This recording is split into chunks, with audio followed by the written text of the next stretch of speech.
We've been reporting on a cancer cluster in 5th Ward for years now. A Union Pacific rail yard, a contaminated site, is blamed for making people in Kashmir Gardens sick.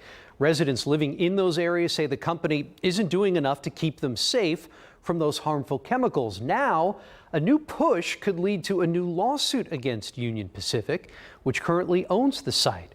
Organizers making their pitch for one today to residents. Back in January, the Environmental Protection Agency announced sweeping measures to improve the environmental health of communities throughout the South, including parts of 5th Ward and Kashmir Gardens, overwhelmed by a long-known cancer cluster.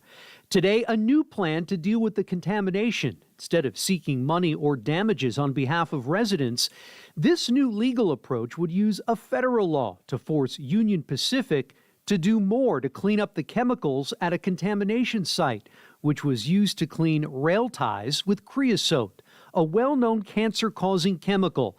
The toxins seeped into the ground, creating a plume, which has yet to be fully assessed. That's really what this lawsuit's about. It's, again, a totally different type of legal action than what most lawyers would know how to do.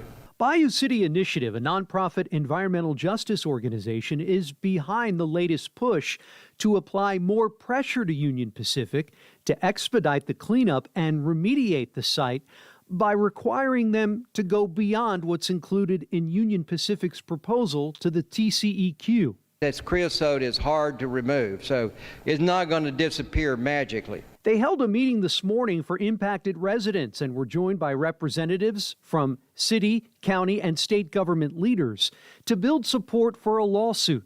We need basically groups and individuals that have an interest in the area.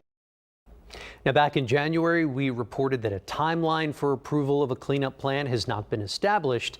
That's pending a green light from the TCEQ.